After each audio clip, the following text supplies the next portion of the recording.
পরশুরাম ধারাবাহিকে এলো গল্পে নতুন মোড়। এইবার ধারাবাহিকে ফিরে এলো পরশুরামের বোন শিবানী, যেটা দেখে মাথা ঘুরে গেল দর্শকদের। তবে কি শিবানী বেঁচে আছে, নাকি শিবানীর মতো দেখতে অন্য কেউ? এটা কি বিজিত বা নন্দার প্ল্যান, নাকি পরশুরামের? বন্ধুরা, পরশুরাম ধারাবাহিকের আজকের পর্বে দেখানো হয়েছে তটিনী বলরাম পরশুরামকে বলে, তোমরা আমার সাথে এভাবে কথা বলছো কেন? কিছু কি হয়েছে? পরশুরাম বলে, তুমি বরং ঘরের ভেতরে যাও, ব্যাগগুলো রেখে এসো। তটিনী, তোমাকে কিছু জিজ্ঞাসাবাদ করার প্রয়োজন। এটা শুনে তটিনী বলে, তুমি আমাকে জিজ্ঞাসাবাদ করবে? না মানে একজন ক্রিমিনালের মতো করে তুমি আমাকে জেরা করবে? পরশুরাম বলে, তটিনী, তোমাকে তো আমি আগেই বলেছিলাম তার কিছু দরকার আছে। তটিনী বলে, তুমি আমাকে জেরা করবে? আমি তোমার স্ত্রী, 8 বছরের সংসার আমাদের, আর তুমি আমাকে জেরা করবে? পরশুরাম বলে, আচ্ছা ঠিক আছে, বাদ দাও, আসছি। এই বলে বলরাম, পরশুরাম, মায়া ওখান থেকে যেতে চায়। তটিনী বলে, কোথায় যাচ্ছ? এমনিতেই অনেকটা বেলা হয়েছে, তোমরা অপেক্ষা করো, আমি বরং কিছু খাবার বানিয়ে আনছি। এই লুচি আলুর দম। কথাটা শুনেই বলরামের বেশ লোভ লাগে। বলরাম বলে, তবে তো খুব জমে যায়। তটিনী বলে, ঠিক আছে, আপনারা অপেক্ষা করুন, আমি আসছি। এই বলে তটিনী লুচি আলুর দম বানাতে চলে যায়। অন্যদিকে পরশুরাম, বলরাম, মায়া গভীর চিন্তায় ডুবে যায়। তখনই বিজিতের কল আসে। বিজিত পরশুরামকে থ্রেট করে বলে, এই পরশুরাম, তুই আমার সাথে গেম খেলেছিস তাই না? তুই আমাকে জেলে দিতে চেয়েছিস। আরে তোর মতো কত অফিসার আছে এই পৃথিবীতে, দেশে বিদেশে নানান জায়গায় তারা আমাকে ধরতে চেয়েছে, কিন্তু কেউ আমার টিকিটাও ছুঁতে পারেনি। আর তুই কি না কমন ম্যান পরশুরাম হয়ে আমাকে ধরতে চাস? পারবি না, কখনো পারবি না। বরং আমি আয়ুষীর সাথে কি করি তুই এবার দেখ। তোর বোন শিবানীর সাথে আমি যেটা করেছিলাম, এইবার আয়ুষীর সাথে সেই একই ঘটনা ঘটবে। এটা শুনে পরশুরামের খুব রাগ হয়। বিজিত পরশুরামকে তুই তোকারি করে কথা বলে আর তাকে চ্যালেঞ্জ করে পারলে আয়ুষীকে বাঁচিয়ে নিতে বলে। এই বলে বিজিত কল কেটে দেয়, যেটা দেখে পরশুরামের খুব রাগ হয়। অন্যদিকে জিৎ মুখার্জিকে কল করে বিজিত। বিজিত জিৎ মুখার্জিকে বলে, ওই আয়ুষী আমাকে রিজেক্ট করেছিল, বিয়ের মণ্ডপে আমাকে অপমান করেছিল, যেই শাড়ি যেই গয়না পরেছিল সেই শাড়ি গয়না সেদিনের যাবতীয় কসমেটিক্স সব নিয়ে আসুন।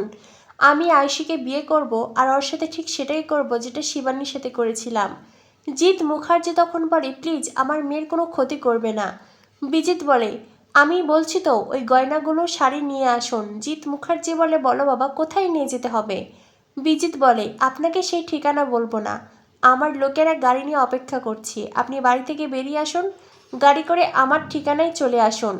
এই কথাটা শুনে জিৎ মুখার্জি আয়ুষীর মাকে বলে বিয়ের শাড়ি গয়না আনতে। এটা শুনে আয়ুষীর মা নানান প্রশ্ন করে। জিৎ মুখার্জি বলে, এত প্রশ্নের উত্তর দিতে পারবো না। তটিনীর মা বলে, তুমি কি আয়ুষীর কোনো খোঁজ পেলে? জিৎ, যদি তুমি আয়ুষীর খোঁজ পেয়ে থাকো তো পুলিশকে জানাও, নইলে আমার জামাইকে জানাও। জিৎ মুখার্জি বলে, কাউকে জানাতে পারবো না, কাউকে জানালে ওরা আমার মেয়ের ক্ষতি করে দেবে। এরপরেই সেখানে নন্দিনী আসে, বিয়ের বেনারসি শাড়ি গয়না সব কিছু নিয়ে। জিৎ মুখার্জি বেরিয়ে পড়ে, তখনই তার সামনে এসে দাঁড়ায় পরশুরাম। পরশুরামকে দেখে জিৎ মুখার্জি খুব ভয় পেয়ে যায়। জিৎ মুখার্জি বলে, এ কি তুমি এখানে? পরশুরাম বলে, আমি জানতাম ওই বিজিত লাহিড়ী আপনাকে কল করবে, সেজন্য আগে থেকেই তৈরি হয়ে এসেছি। চলুন, আমিও আপনাকে ফলো করে সেখানে যাব।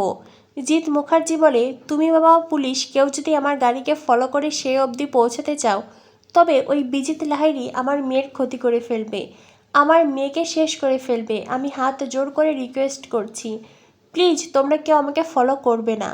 পরশুরাম বারবার যেতে চাইলে জিৎ মুখার্জি ততবারই না না করে। এরপরেই জিৎ মুখার্জি চলে যায়। পরশুরাম যেতে চাইলে নন্দিনী বাধা দেয়। নন্দিনীও বারবার করে পরশুরামকে বাধা দিতে থাকে। পরশুরাম বলে, দেখুন, আমি জানি আপনি অনেক অন্যায় করেছেন, তবুও আপনি আমার স্ত্রীর দিদি, তাই আপনাকে বলছি পথ ছাড়ুন। নন্দিনী তখন তটিনীকে কল করে আর বলে, তোর বরকে থামা। তটিনী তখন পরশুরামকে বলে, এখন তুমি ছোটকাকে ফলো করো না। এটা শুনে পরশুরাম থেমে যায়। তটিনী হঠাৎ করেই কেন এই কথাটা বলল? তবে কি এই খেলা শেষ করতে চাইছে তটিনী? এদিকে দেখানো হয় জিৎ মুখার্জি শাড়ি গয়না নিয়ে বিজিতের সামনে দাঁড়ায়। বিজিতকে হাত জোর করে রিকোয়েস্ট করে, আমার মেয়ের কোনো ক্ষতি করো না। আর তারপরে চালাকির হাসি হাসতে থাকে জিৎ মুখার্জি। আসলে এই পুরো পরিকল্পনায় জিৎ মুখার্জি আর বিজিতের। যেটা দেখে বাবিনও অবাক হয়ে যায়। বাবিন বলে, ড্যাডি, তার মানে তুমি এত সময় নাটক করছিলে? তখনই জিৎ মুখার্জি বলে, এই র্যাকেট সম্পর্কে তোর কোনো ধারণা নেই, এই র্যাকেট অনেক বড়। তখনই বাবিন বলে, তাই বলে তুমি নিজের মেয়ের সাথে? তখনই জিৎ মুখার্জি বলে, এই র্যাকেটে কোনো সম্পর্ক নেই, কোনো বাবা মেয়ে নেই, কোনো বাবা ছেলে নেই, এই র্যাকেটে সবাই আলাদা আলাদা। এই বলে জিৎ মুখার্জি বিজিতের সাথে হাত মেলায় আর বিজিতকে বলে, দেখো, এই পরিকল্পনায় আমার মেয়ের যেন গায়ে কোনো টোকাও না লাগে। বিজিত লাহিড়ী বলে, আপনার মেয়ের কোনো ক্ষতি হবে না, ও তো শুধুমাত্র টোপ হিসেবে ব্যবহার হচ্ছে। তবে আয়েশি নিজেও এই প্ল্যানগুলো জানে না। আয়েশি ভাবছে ওর সাথে যা হচ্ছে সবটাই সত্যি, কিন্তু আমি ওকে ভালোবাসি। আয়েশিকে আমি বিয়ে করে আমার স্ত্রী করে রাখবো, যাকে বলে রাজ রানী হয়ে থাকবেও। এই বলে বিজিত জিৎ মুখার্জির সাথে পরিকল্পনা করে। এরপরে কুসুমপুর গ্রামে ফিরে আসে। শিবানীকে যে জায়গায় দাঁড়িয়ে আঘাত করেছিল, আয়েশিকে সেই জায়গায় নিয়ে এসে দাঁড় করায় বিজিত, আর তারপরে একে একে পরপর সব ঘটনা বলে। বিজিত স্বীকার করে তার নামে বিজনলাল। সে স্বীকার করে সে ভালোবেসে একদিন শিবানীকে বিয়ে করেছিল, আর তারপরেই শিবানীকে শেষ করে দিয়েছে। বিজিত আরও স্বীকার করে শুধুমাত্র শিবানীই নয়, দেশে বিদেশে এমন আরও অনেক সম্পর্কে সে জড়িয়েছিল। শেষ অবধি সেই সব সম্পর্ককে অস্বীকার করে সে এক জায়গায় থেকে অন্য জায়গায় গেছে। দেশে বিদেশে বিভিন্ন জায়গায় তার নামে কেস আছে। পুলিশ তাকে হন্য হয়ে খুঁজছে, কিন্তু কেউ তার টিকিটাও ছুঁতে পারেনি। আর এই পরশুরাম আমায় ধরবে? কোনো দিন পারবে না। তোমাকে তো আমি টোপ হিসেবে ব্যবহার করেছি আয়েশি।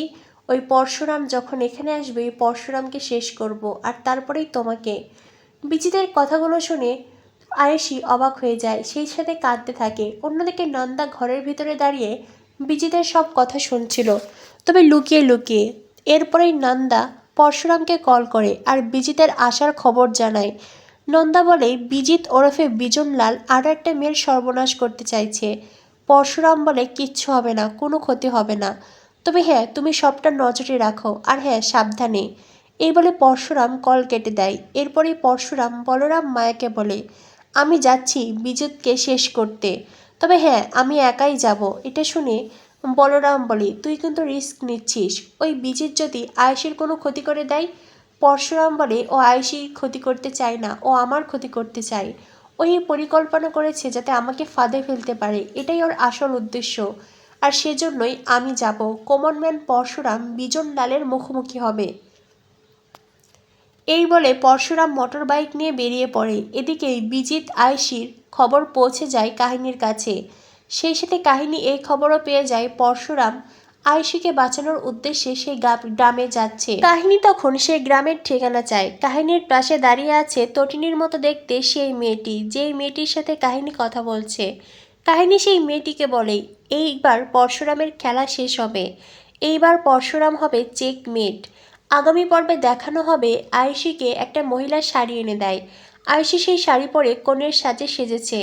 বিজিত লাহিড়ী আয়েশিকে দেখে অবাক হয়ে যায়। আয়েশির কাছে জানতে চাই, তুমি এই শাড়ি কোথায় পেয়েছো? কী হলো, উত্তর দাও, তুমি এই শাড়ি কোথায় পেলে? এই বলতেই বিজিত দেখতে পায় পাশে একটা মেয়ে পিছনে ফিরে তাকিয়ে দাঁড়িয়ে আছে। বিজিত বলে, এই আপনি কে? হ্যাঁ, আপনি কে? এদিকে মুখ ফিরান। কি হলো, আমার কথা শুনতে পাচ্ছেন না? তখনই সেই মহিলা বিজিতের দিকে তাকায়, যাকে দেখে বিজিত অবাক হয়ে যায়। সেই মেয়েটি আর কেউ নয়, সে শিবানী। তবে কি শিবানী আবারও ফিরে এসেছে? বিজিত শিবানীকে দেখে ভয়ে আঁতকে ওঠে। তবে কি পরশুরামের বোন শিবানী অলৌকিকভাবে সেদিন বেঁচে গিয়েছিল, নাকি শিবানীর ছদ্মবেশে এটা অন্য কেউ? তবে কি এই সব কিছু পরশুরামের পরিকল্পনা, নাকি শিবানী বেঁচে আছে আর সে বদলা নিতে ফিরে এসেছে? কি হতে চলেছে পরশুরাম ধারাবাহিকে পরবর্তী আপডেট পেতে আমাদের সাথেই থেকো। ধন্যবাদ সবাইকে।